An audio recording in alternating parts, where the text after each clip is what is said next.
અંકલેશ્વર શહેરમાં ચોમાસા પૂર્વે હાથ ધરાયેલી પ્રી મોન્સૂન કામગીરી સામે વિપક્ષે સવાલ ઉઠાવ્યા છે।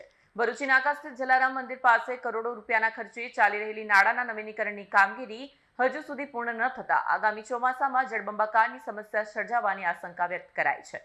અંકલેશ્વર શહેરમાં ચોમાસા પૂર્વે હાથ ધરાયેલી પ્રી મોન્સૂન કામગીરી સામે વિપક્ષે સવાલ ઉઠાવ્યા છે।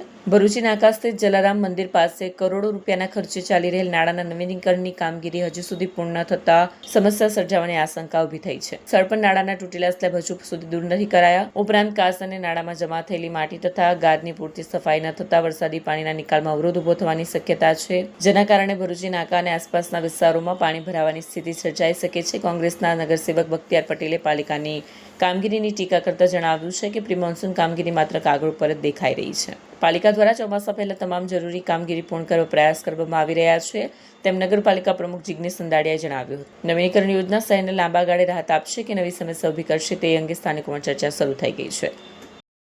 અંકલેશ્વર નગરપાલિકાની પ્રી મોન્સૂનની કામગીરીની પોલ ખુલી ગઈ છે।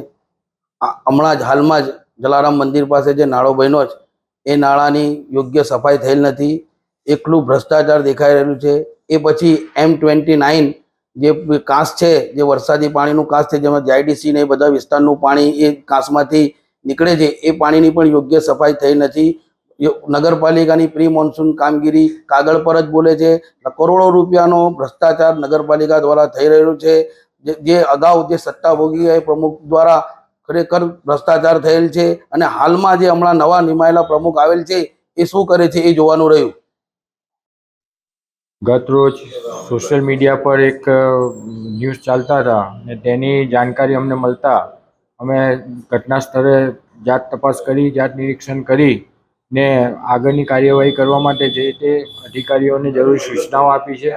અમુક કાસ જે છે, જે મારુતિ બંગલોસ આગળ જે કાસ છે તે પણ ઊંડા કરવાની કામગીરી ચાલુ જ છે। હાલમાં પણ જલારામ મંદિર આગળ જે કાસ જે છે તેઓ ઊંડી કરવાની એ છે ને એ લગભગ આજે સાંજ કાં તો કાલ સુધીમાં પતી જશે। ફોકલેન મુકાવીને જે ભરૂચી નાકાથી આ બાજુ જે છે તે પણ કાસ ઊંડો કરાવવાની કામગીરી હાર્ટ વેટમાં છે। લગભગ આજે સાંજે કાં તો કાલ સુધીમાં એ પણ થઈ જશે।